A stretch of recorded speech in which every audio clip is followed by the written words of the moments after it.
الله پاک ډیر ښه دی او ښه کارونه دی. یو طرف ته د محمد رضوان په ګراوند کې سجده کول او بیا BCCI او ICC پاکستان کرکټ بورډ له دمکی ورکول او بیا پاکستان کرکټ بورډ محمد رضوان له دمکی ورکول او بل طرف له دا الګ چې کوم دی ګوره یو غیر مسلمه او د فائنل پرواز د 1,30,000 کروڑ په مخامخ ګراوند له کوزيږي او داسې فائنل میچ ټوله دنیا ګوري ګراوند له کوزيږي او په شړ باندې تاسو لخکاري چې د سلی کلی دی فرنٹ پر شړ په فرنٹ سلی کلی ماسک چې کوم دی هم د فلسطین چولې دی دنیا له یو ډیر غټ پیغام ورکو جی د پرونی فائنل میچ چې کوم مین اف دی میچ ته هغه د الګ ته چې د استرالیا نه تعلق لري او د نوم د جانسن جی د چې دا کومه کاروایی کړې د کومه کارنامه د کړې د کارنامې نه پس د الرټ شوی هم د ګراوند نو ما ټایم بوتل دی پولیس سټیشن له بوتل انویسټیګیشن د کړو دا یو ویډیو هم راغلی دا چې به در سره بل ویډیو کې ډیسکس کوم هغه ویډیو بر سره هم کمپلیټ شیر کوم چې هغه ویډیو کې پولیس د نسته پوسونه کوي د ول څه جواب ورکړي جی په دې ویډیو کې مون خبره کوو د په دې همت باندې د په دې بهادرۍ باندې چې دومره ډېر سکیورټي کې ګوره ګراوند کې څومره ډېره سکیورټي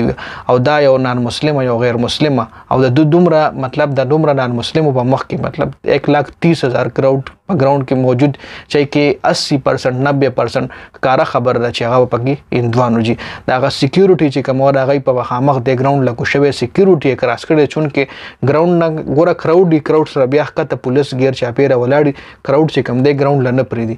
د کس چې کوم دی د الګ چې کوم دی پولیس کراس کړي دي سکیورټي کراس کړي ګراوند لورغله د ویرات کولی لیزان رسول دي پته ول چې دا سٹار بیټسمن دی او کیمرا هر ټایم په د باندې وین راحت د لزان رسو ویرات کولی چې کتل چې د خو د فلسطین شرط چولې د فلسطین ماسک چولې نو غو له هم یو دیکه ور کړی تاسو به لایو اکشن کې کتلی وی غو له هم دیکه ور کړی ځان نه اخوا کړی د په فرنٹ شر په فرنٹ باندې لیکلیو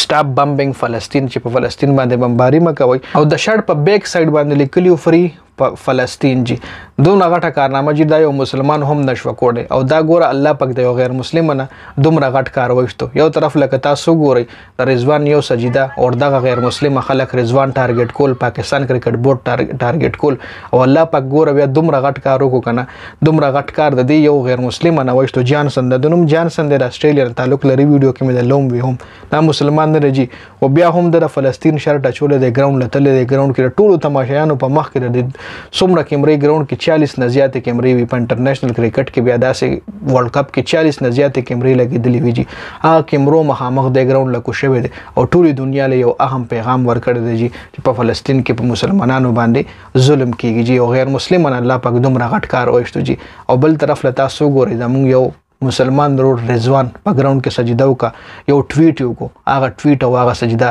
هغه له دمکیاني د پاکستان کرکټ بورډ له دمکیاني جی بل طرف له الله پاک په خپل کارونو باندې خپويږي جی الله پاک چې څه کوي هغه ډیر ښه کوي جی دا یو شړونته ویډیو یو خاص انفارمیشن مې پکې تاسو سره شریک کولو ویډیو کتلو زیاته مننه والسلام